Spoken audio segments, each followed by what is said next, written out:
Welcome to this bonus episode of the HIO Show. I'm Stu Cowan of the Gazette, and I'm joined by former Canadians Chris Nyland and Rick Green, who were part of that 1986 Stanley Cup team, along with hockey analytics analyst Andrew Berkshire.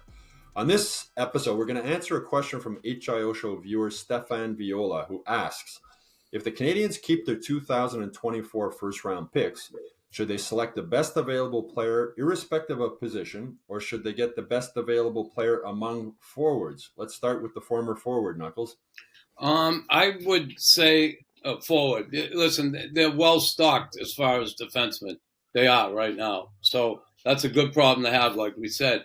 But they need to shore up the forward lines. And certainly you always want to take that best player available. I get that. You don't necessarily want to draft by position, but sometimes you have to. And listen, if they did take a D and it was the best player available, you know, he could always be packaged to get that guy that they want when we're talking about maybe bringing in another forward to be able to do the job. So, you know, I would right now say I would go with a forward because they're well stocked on D for sure. They need to really to build the lines for the future. So yeah, I'm with Knuckles. Rick? Rick, what do you think? So sorry, like Knox says, they're well stocked there on their blue line, and you know a lot of good players back there. You know. Young and great future for a lot of them, but for me, you got to go with a forward. They've struggled to score goals.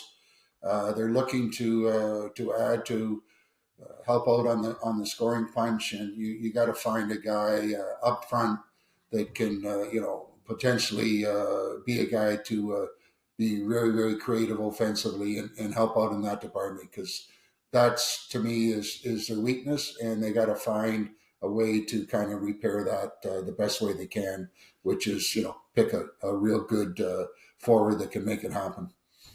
Yeah, I'm in full agreement, guys. I think that they need to find an impact forward here at the top of the draft.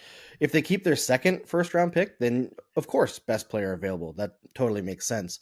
But there's some really good forwards in the draft this year, and if it seems like you might have to trade up to get one, the Canadians have the assets to do that. This is a year where there's not a lot of consensus in that top 10 area outside of Macklin Celebrini.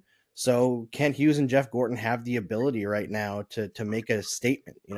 Maybe they get super lucky and win the lottery and all this talk is for naught, right? It's the easiest decision possible.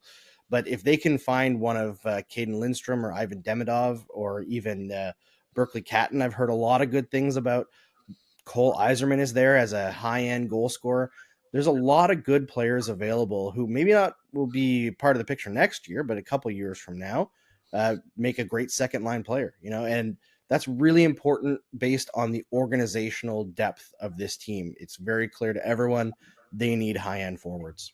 Yeah, if this team doesn't find more forwards who can score goals, they're going to just keep spinning their wheels in this rebuild. I mean, look at all the one-goal games this season that they've been in and how many they've lost just because they don't have that enough guys who can put the puck in the net. So I'd be surprised if they drafted defense. And also, you look at the negative feedback from Canadian fans last season when they took David Reinbach, and there's nothing personal against David Reinbach. It might turn out to be an outstanding defenseman, but fans wanted that goal scorer, right? They still want that goal scorer. So I'd be surprised if Canadians don't draft a forward with their first pick. Anyway, that's it for this week's HIO show, or this HIO show bonus episode. Please make sure you like and subscribe to the Hockey Inside Out YouTube channel. Go to montrealgazette.com/newsletters to sign up for the Hockey Inside Out newsletter. And of course, go to hockeyinsideout.com every day for all the latest Canadians news.